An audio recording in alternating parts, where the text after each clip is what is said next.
Now, media organisations have launched a campaign for media freedom reforms in response to laws they say effectively criminalise journalism.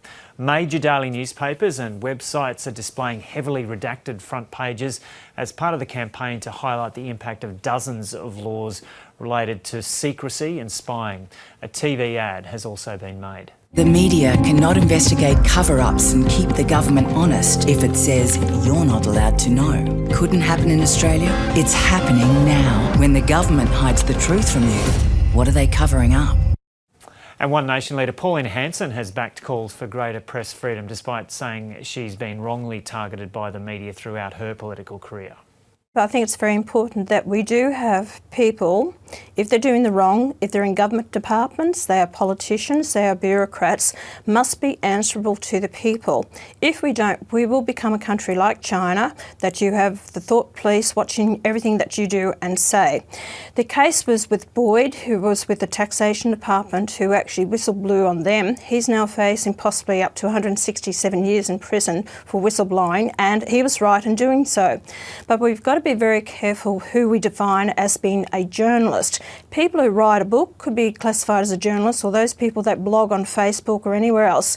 So you've got to define what we classify as a journalist with the credentials that they can actually be whistleblowers. So it's got to be handled correctly, but I believe that people must be accountable to the public, whoever they are, what position they are in. Now, Chief Executive of the Media, Entertainment and Arts Alliance, Paul Murphy, joins us now. Paul Murphy, welcome. So for people who are watching now who aren't in the media, give us some practical examples where you say the media, that show how the media are being restrained from doing their job effectively. Well, what we're saying is that there is a real culture of secrecy in this country, and that much information that Australian citizens should have the right to have access to, they don't at the moment because of overly secret provisions. A classic example, I think, is the recent ABC Four Corners expose of abuse and assaults in nursing homes.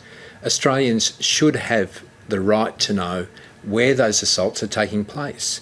If they're looking to place an elderly relative in a nursing home, why is it the case that the government hides the information about where these assaults have taken place? And what's the process like of trying to get access to some of this information? And how would you describe the freedom of information regime in Australia? It's incredibly frustrating. The culture of secrecy has got much worse in this country in recent years. Government agencies regularly overclassify documents, and they force journalists to go through lengthy and expensive procedures to try and get access to information that should be public. And then when it is issued, it's so heavily redacted that often it is useless. And the media companies have to pay these bills that the government departments come up with as an estimate of how much it's going to cost. There was a recent one, I think, of someone trying to find out about a ministerial trip, and it was going to cost about $2,500 and 190 hours of work to find out how much this trip cost or something.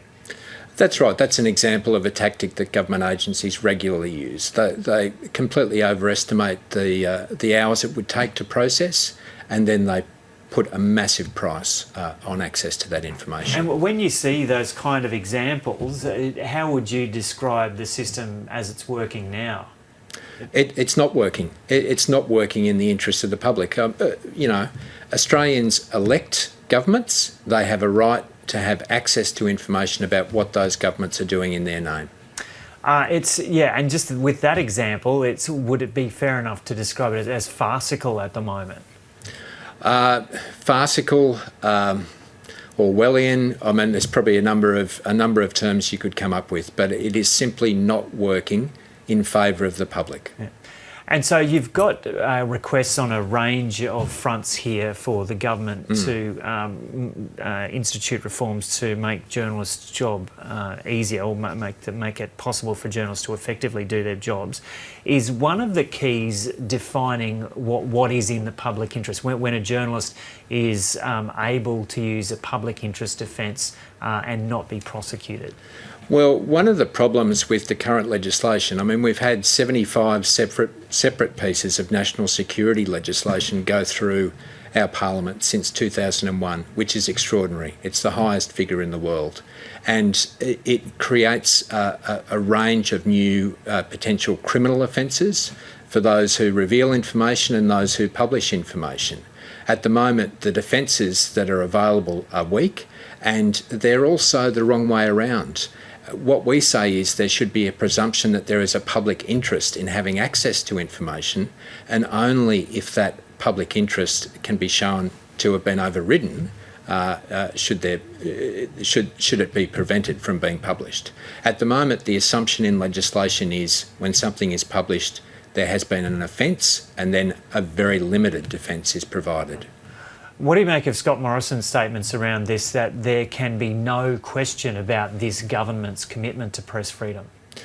Well, look, I think we're all getting a little tired of hearing politicians say how much they love press freedom.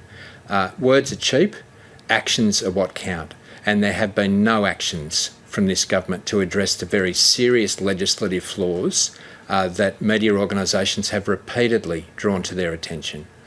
Scott Morrison also says, when he's asked about this, that no one can be above the law. Do you concede there are cases where journalists should be prosecuted for what they've done? I think that the history of media organisations in Australia shows a great degree of concern for the safety of their fellow citizens, and they don't publish information that brings their fellow citizens into danger. Morrison also says, the law has to apply equally to everyone. Of course it does, but that's a pretty glib statement. What we're saying is that the laws that are drafted need reform, that they are just drafted very inappropriately to prevent information coming to light. Based on what the Prime Minister has had to say on this so far, though, it doesn't look like you're going to get very far with this campaign, does it? I'm an optimist. This campaign is not going to stop. It is such an important issue for our democracy. This campaign will continue until we see action from our Parliament. Okay, Paul Murphy, thanks so much for coming in and having a chat to us. Thank you.